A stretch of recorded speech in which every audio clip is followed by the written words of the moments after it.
ખ્રિસ્તમાં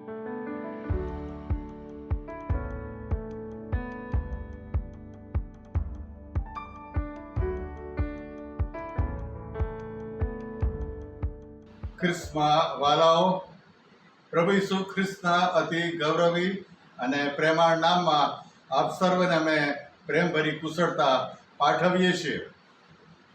આજે આ યુટ્યુબના માધ્યમ દ્વારા આપની સાથે વાર્તાલાપ કરવાની અને સંગત પ્રાપ્ત કરવાની જે તક પ્રાપ્ત થઈ છે એના માટે ઈશ્વર પિતાનો પુષ્કળ આભાર માનીએ છીએ. અને આ તક દ્વારા, આ સંગત દ્વારા ઘણા બધા લોકોના જીવનોમાં પવિત્ર આત્મા કાર્ય કરે તેના માટે અમે ખાસ પ્રકારે આ સંગતનું આયોજન કર્યું છે. The United church of northern India એટલે કે ઉત્તર હિન્દની સંયુક્ત મંડળી, જે ભારત દેશના બંધારણ અનુસાર એક માન્ય ધાર્મિક સંપ્રદાય છે, અને ઉત્તર હિન્દની સંયુક્ત મંડળી એ કાયદેસર રીતે મહેરબાન ચેરિટી કમિશનરના કાર્યાલયમાં કાયદેસર રીતે નોંધવામાં આવેલ છે. અમને આપની પ્રાર્થનાઓમાં ધરી રાખશો અને અત્યાર સુધી જે સાથ સહકાર આપ્યો છે, પ્રાર્થનાઓ કરી છે, એ બધાના માટે અમે અંતઃકરણપૂર્વક સર્વનો આભાર વ્યક્ત કરીએ છીએ. હવે આજની આ સંગતમાં શાસ્ત્ર અભ્યાસમાં આગળ વધીએ. ઉત્તર હિન્દની સંયુક્ત મંડળી ગુજરાત ચર્ચ કાઉન્સિલ વડીલ સભા, કે જેના સિનિયર પાળક રેવરન્ડ શશિકાંત દેસાઈ સાહેબ ભાવનગર મંડળીના પાળક સાહેબ છે, અને તેઓ આજની આ સંગતમાં આપણને આગળ દોરશે. પ્રાર્થના કરીએ. પરમ કૃપાળુ અને પવિત્ર અમારા જીવતા ઈશ્વર, આજના તમારા વચનને માટે અમે તમારા આભારી છીએ. એ વચન દ્વારા તમે અમારી સાથે વાત અને વ્યવહાર કરો, અમારા હૃદયોને તમે તૈયાર કરો, કે જેથી એ વચનોને અમે સ્વીકારીએ અને તમારામાં વૃદ્ધિ પામીએ. પ્રભુ ઈસુના નામમાં આમીન. પ્રભુમાં વાલાઓ, આપ સૌને આજની પ્રેમી સલામ પાઠવતા આજના શાસ્ત્ર અભ્યાસમાં જે તક મળી છે તેના માટે ઈશ્વર પિતાનો આભાર માનું છું. આજનો જે શાસ્ત્ર અભ્યાસ છે તેનો વિષય છે ઈશ્વરને શોધો અને જીવતા રહો. ઈશ્વરને શોધો અને જીવતા રહો. પવિત્ર શાસ્ત્ર બાઇબલમાં આમોસ પ્રબોધકનું પુસ્તક તેના 5મા અધ્યાયની 14 અને 15 એ 2 કલમોને આધાર વચન તરીકે લઈને આજનો શાસ્ત્ર અભ્યાસ આપણે કરવા માંગીએ છીએ. ત્યાં આ પ્રમાણે લખવામાં આવ્યું છે: ભલું શોધો, ભૂંડું નહીં, એથી તમે જીવતા રહેશો. અને ત્યારે તમે કહો છો તેમ સૈન્યોનો દેવ યહોવા તમારી સાથે રહેશે. ભૂંડાને ધિક્કારો, ભલાને ચાહો, ને ભાગળમાં ન્યાયને સ્થાપિત કરો. તો કદાચ સૈન્યોનો દેવ યહોવા યુસફના બાકી રહેલાઓ પર કૃપા રાખે.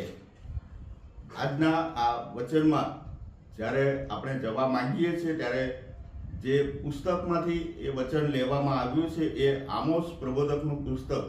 આમોસ એ નાના પ્રબોધકોમાંનો એક કહેવામાં આવે છે, કારણ કે એના પુસ્તકના જે અધ્યાયો છે એની ગણના એ નાના અધ્યાયોમાં થતી હોવાથી એને નાના પ્રબોધક તરીકે ગણવામાં આવ્યો છે. આમોસ એ યહુદા પ્રાંતના તકવા ગામનો વતની હતો, અને એ એક ગોવાળિયો હતો, અને ગોવાળિયા તરીકે એ ઘેટા બકરા ચરાવવાનું કામ કરતો હતો. ત્યાંથી ઈશ્વરે તેને તેડું આપ્યું, અને ઇઝરાયલ અને સમગ્ર એની આસપાસના જે રાષ્ટ્રો છે, દેશો છે, પ્રાંત છે, તેમની વિરુદ્ધ જે ભવિષ્ય વચન ઈશ્વર કહેવા માંગતો હતો એ ઈશ્વરનો સંદેશ લઈને એને મોકલવામાં આવ્યો. મુખ્યત્વે એણે સમૃદ્ધને માટે, એટલે ઉત્તરના રાજ્યને માટે જે સંદેશો છે એ વિસ્તૃત રૂપે આપ્યો છે. એ સિવાય દમસ્ક, ગાઝા, તૂર, અદોમ, મોઆબ, યહુદા એની વિરુદ્ધ પણ ભવિષ્ય વચન કહેવામાં આવ્યું છે. અને એની પાછળનું એક કારણ એ પણ હતું કે એ બધા લોકોના પાપ એ આમોસ ગણીને બતાવે છે, અને એ જ રીતે સમૃદ્ધને માટે પણ એ એના પાપને ગણાવે છે, અને સમૃદ્ધના પાપની યાદી એ અન્ય કરતાં ઘણી મોટી છે. માટે એની વિરુદ્ધ એ ભવિષ્યવાણી આપે છે, અને એ બધાની પાછળ જે કારણ રહેલું છે એ તો એમના પાપને કારણે ઈશ્વરની શિક્ષા તેમના ઉપર આવી પડવાની છે. અને એને માટે એને કહેવામાં આવ્યું કે તમે ભલું શોધો અને જીવતા રહો, ભલું શોધો અને જીવતા રહો. જે ઇઝરાયલના આગેવાનો હતા, અધિકારીઓ હતા, રાજકર્તાઓ હતા, તેમણે ગરીબ પ્રજા, વિધવા, અનાથ અને નિરાશ્રિત લોકો પર અત્યાચાર ગુજાર્યો હતો, અને માટે એમને કહેવામાં આવ્યું કે તારા દેવને મળવાને તૈયાર થા.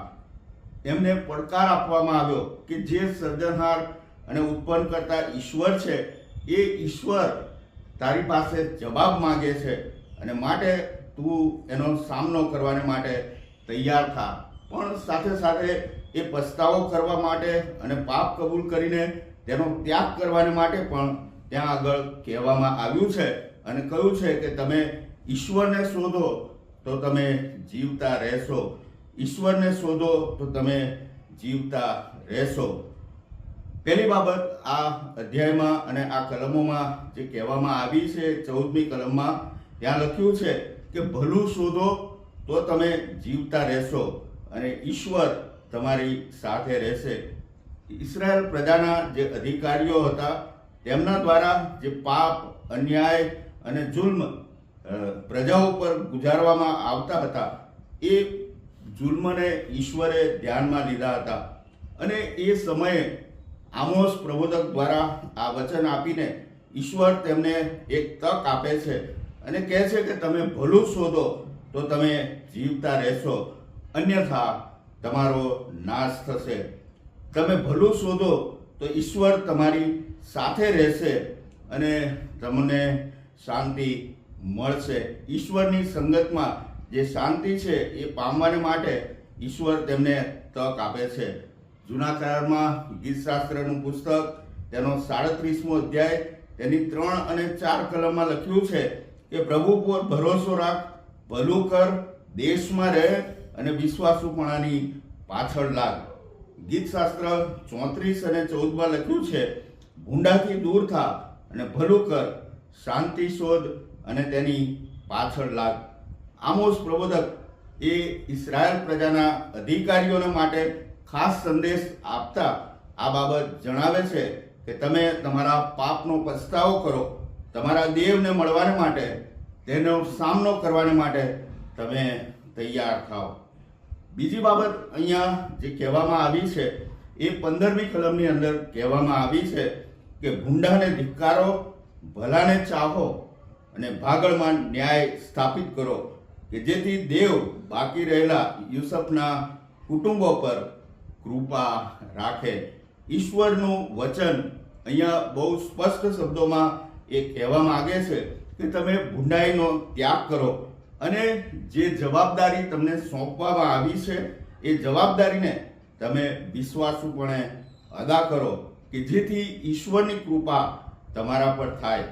અહીંયા આપણે જોઈએ તો 7મા અધ્યાયની 10મી કલમમાં જ્યારે આમોસ પ્રબોધકે કહ્યું કે ઇઝરાયલના પાપને કારણે ઈશ્વર એનો ન્યાય કરનાર છે, એમને શિક્ષા કરનાર છે, ત્યારે બેથેલના યાજક અમાસ્યાએ યરોબામ રાજાને કહેવડાવી મોકલ્યું કે આમોસ જે કંઈ કહે છે એ તદ્દન ખોટી વાત છે, પણ દેશને કંઈ થવાનું નથી અને એ પોતાના દેશમાં ચાલ્યો જશે. અને બેથેલના આ યાજકે જ્યારે યરોબામ રાજાને આ સંદેશો મોકલાવ્યો ત્યારે ત્યાં આગળ એ આમોસને પણ એમ કહે છે કે એ પ્રબોધક તું તારા દેશમાં ચાલ્યો જા, એ દ્રષ્ટા તું યહૂદાના દેશમાં નાસી જા, ત્યાં રોટલો ખાજે ને ત્યાં પ્રબોધ કરજે.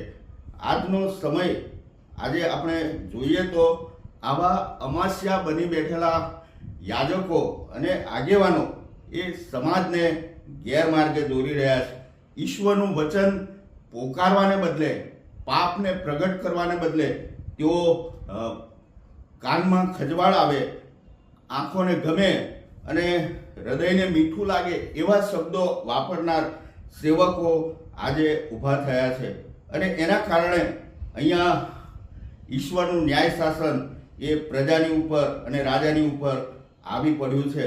અને એટલે જ આમોસ જ્યારે અમાસ્યા યાજકનો સામનો કરે છે ત્યારે એને કહે છે કે હું પ્રબોધક નહોતો અને પ્રબોધકનો દીકરો પણ નહોતો, હું એક ગોવાળિયો અને ઘેટા બકરાને ચરાવનાર હતો, પણ પ્રભુએ મને ત્યાંથી બોલાવ્યો છે અને આ વચન કહેવાને માટે કહ્યું છે. અને તું પણ જ્યારે તારી પ્રજાને, તારા રાજાને ખોટો સંદેશો આપે છે, લોકોને ગેરમાર્ગે દોરે છે, સત્યને છુપાવે છે, તો તારો પણ નાશ થશે. અને અહીં લખ્યું છે કે તારો નાશ થશે અને તારી સ્ત્રી નગરમાં વેશ્યા બનશે, તારા પુત્ર પુત્રીઓ તલવારથી માર્યા જશે અને તારો દેશ દોરીથી વહેંચવામાં આવશે અને તું પોતે અપવિત્ર ભૂમિમાં મરણ પામશે ને ઇસ્રાયેલ લોકને પોતાના દેશમાંથી ગુલામ કરીને નિશ્ચય લઈ જવામાં આવશે. અને એટલે જ અહીંયા આપણે જોઈએ તો જ્યારે આમોસ પ્રબોધક આ વચનો કહે છે ત્યારે બહુ કડક શબ્દોમાં એને કહેવામાં આવ્યું છે. કારણ કે આમોસ એ કોઈથી ડરતો નથી, રાજાથી પણ ડરતો નથી અને આવા જૂઠા યાજકોથી પણ ડરતો નથી. અને બહુ સ્પષ્ટ શબ્દોમાં કહે છે કે જો ઇસ્રાયેલ પાપનો પસ્તાવો નહીં કરે તો એને નાશમાં, ગુલામગીરીમાં જવું પડશે. અને એટલે જ અહીં કહે છે કે તમે ભૂંડાને ધિક્કારો અને ભલાને ચાવો. અત્યાર સુધી કરેલા ખોટા કામો, અન્યાયોને એ જાહેર કરવાની વાત કરે છે અને કહે છે કે ભાગળમાં ન્યાયને સ્થાપિત કરો. જે સત્ય છે એ સત્યને જાહેર કરો, કારણ કે તમારા જૂઠ અને અન્યાયને કારણે લોકો નાશમાં જઈ રહ્યા છે.